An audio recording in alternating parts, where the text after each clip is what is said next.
से लोग जो दो लगते हैं, ऐसा वाला नाइफ और खून से रंगा पड़ा। उसके इतने लंबे लंबे नाखून थे जैसे कि कोई क्या कहते क्रेन होती है ना, इतना बड़ा नाखून। इतने लंबे लंबे नाखून, इतने लंबे लंबे जैसे कि वैम्पायर होते हैं, वैम्पायर के दांत होते हैं।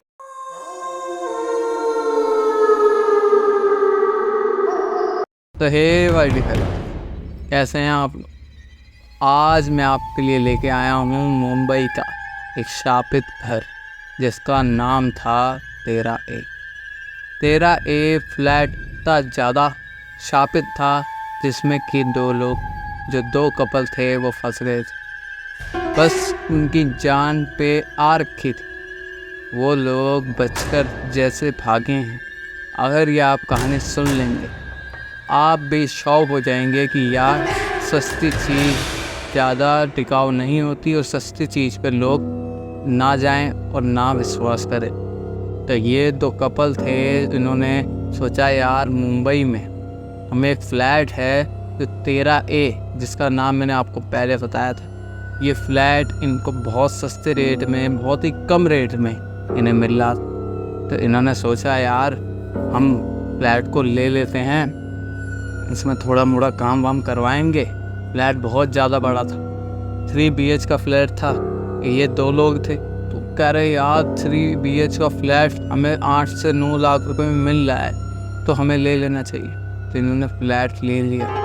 लेने के बाद 4-5 दिन इनके बहुत ही बढ़िया गए, जैसे कि कोई नए फ्लैट में आ गए। 6ठे दिन इनको हल्का सा ऐसा एहसास होता है रात में सोते सोते कि यार कोई एंटिटी या कोई परछाई मेरे सामने खड़ी है, मेरे बेड के सामने।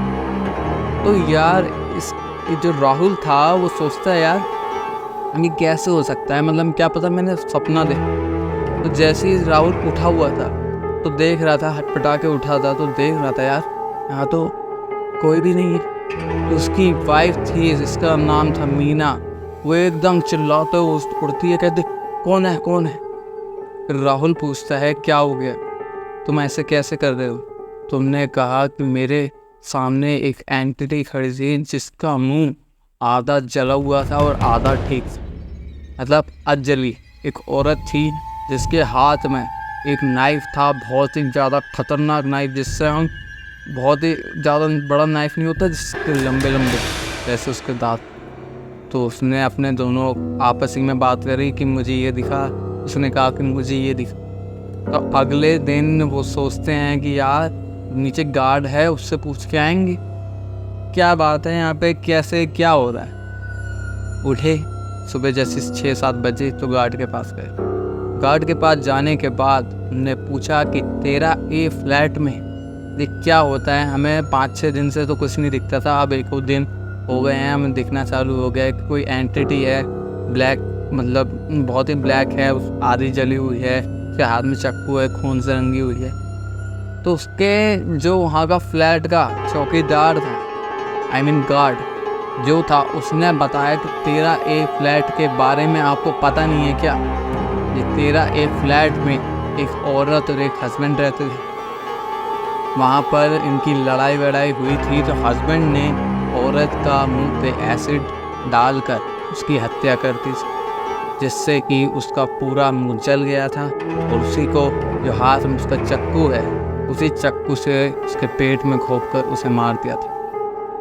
तो आपको ये फ्लैट देने से पहले किसी ने आपको बताया नहीं? तो राहुल शॉक हो जाता है और मीना भी शॉक हो जाती है कि यार ये 13A के फ्लैट के बारे में क्या बता रहा है, ये हमने तो खरीद लिया, वो हमारे पैसे तो ख़राब हो गए, अब क्या। मतलब एक तरह से वो वहाँ पर नए आए हुए थे और इतना उनके पास मनी नहीं था कि हम क्या करें।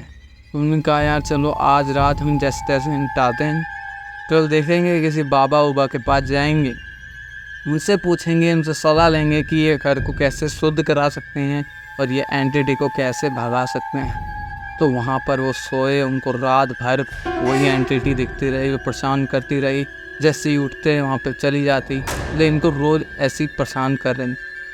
अगले दिन उठकर ये तांत्रिक के पास गए तो तांत्रिक को बताया कि ऐसे ऐसे एक फ्लैट है, वहाँ पे हम रह रहे हैं, अभी हमको 4-5 दिन हुए हैं, वहाँ पर ऐसी ऐसी घटना हुई है, एक औरत दिखती है जो अध जली है, पता नहीं ऐसे से। तो वहाँ के जो तांत्रिक थे उन्होंने बताया कि जो वो फ्लैट है ना उसमें रहती है रेणुका की एक ऐसी खौफनाक मतलब औरत थी। बहुत ही ज़्यादा पुराना फ्लैट है ना, 10-20 साल पुराना, तो ऐसे ही नाम रखते थे पहले। रेणुका जो थी वहाँ पर उसके पति ने उसको मार दिया था, उसके ऊपर एसिड वैसिड फेंक कर। बहुत ही ज़्यादा गंदी लड़ाई हुई थी, जिस कारण वो रेणुका अब इतनी ज़्यादा क्रोध में है कि अगर कोई उस फ्लैट में आएगा, कदम रखेगा, तो उस फ्लैट में वो मारा जाएगा या वो गायब हो जाएगा। तो रात में वो तांत्रिक उसके साथ आता है, तो देखता है, राहुल और मीना भी देखते हैं कि यार हम तो फ्लैट में ताला लगा के गए थे, ये फ्लैट का दरवाज़ा कैसे खुला है। तो जैसे उन्होंने कदम अंदर रखा तो पूरे घर में ठंडक सा एक अभाव था कि यार इस घर में मेरे अलावा भी कोई है। तो तांत्रिक ने कहा कि उसको पता लग गया है कि मैं आने वाला। तो तांत्रिक ने 12:30 बजे उसने मंत्र चालू किया। मंत्र चालू करने के बाद जो भी अग्नि का काम था उसने चालू करा। तो वहाँ पर उसने गाने लगा, उसमें फेंकने लगा, कुछ ना कुछ फेंकते रहा। तो उस घर में हाहाकार मच गया और जो रेणुका की आत्मा थी उसने तहस नहस मचाना चालू कर दिया। जो भी राहुल और मीना का सामान था वो इधर से उधर फेंक रहे, तांत्रिक खोपड़ी मार रहे। मीना और राहुल के खोपड़ी पे भी यहाँ पे घाव मच चुका है, ये बिल्कुल सच्ची घटना है। तो वो तांत्रिक ने कहा कि तुम्हें हिलना नहीं है, कोई भी रिएक्ट नहीं करना है, बस बैठे रहना है और एक हाथ तुम्हें हाथ में हाथ रख के बैठ। जैसे ही उसने लास्ट मंत्र पढ़ा, रेणुका की आत्मा तांत्रिक के सामने खड़ी थी और तांत्रिक के ऊपर झपट्टा मारकर तांत्रिक की मुंडी मरोड़ दी और वो तांत्रिक वहीं मर गया। तो राहुल और मीना ये देखकर बहुत ही ज़्यादा डर गए और लास्ट मंत्र बोल ही रहे थे कि एकदम बिजली कड़की और बहुत ही ज़्यादा शांति हो गई। पूरे कमरे में ऐसा लग रहा था कोई कुछ नहीं हुआ, बिल्कुल ऐसे शांति जैसे एकदम ऐसी वाली शांति, बिल्कुल ऐसी शांति हो गई।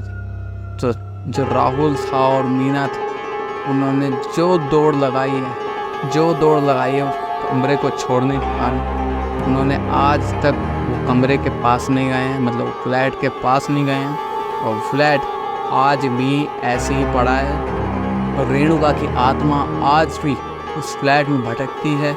अगर उस फ्लैट में किसी का दम है तो जाके दिखाना, मतलब अगर किसी के में थोड़ा मोड़ा चुन है तो फ्लैट नंबर 13A मुंबई का, उसमें जाओ और आपको खुद पता लग जाएगा कि रेणुका कौन है और रेणुका क्या कर सकती है।